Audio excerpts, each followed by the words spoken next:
मेवाड़ संस्थापक बप्पा रावल का जीवन केवल एक योद्धा का नहीं, बल्कि एक सच्चे राष्ट्रनायक का था, जिन्होंने अपने साहस और संगठन के बल पर विदेशी आक्रमणकारियों को भारत की सीमाओं से खदेड़कर बाहर कर दिया।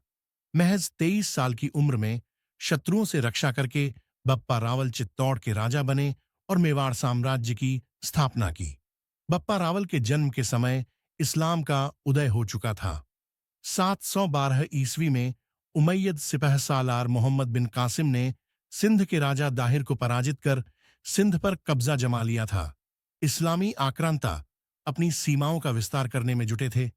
738 ईस्वी में जब बिन कासिम के उत्तराधिकारी जुनैद अल रहमान ने राजपूताना की ओर बढ़ने का प्रयास किया, तब मेवाड़ के बप्पा रावल कालभोज ने प्रतिहार सम्राट नागभट्ट और राष्ट्रकूट राजवंश के जयसिंह वर्मन सहित अन्य छोटे बड़े राजाओं को संगठित किया।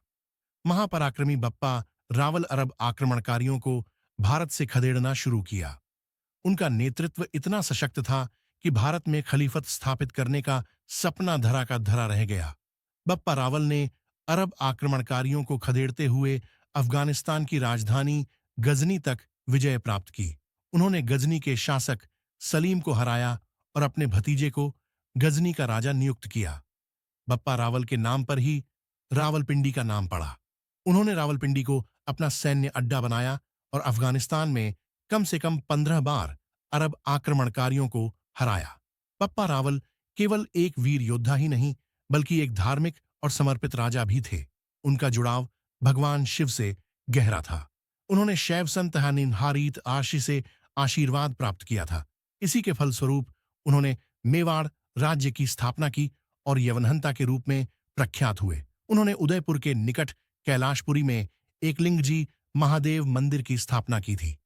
एकलिंग जी को मेवाड़ राज्य के कुलदेवता के रूप में पूजा जाता है।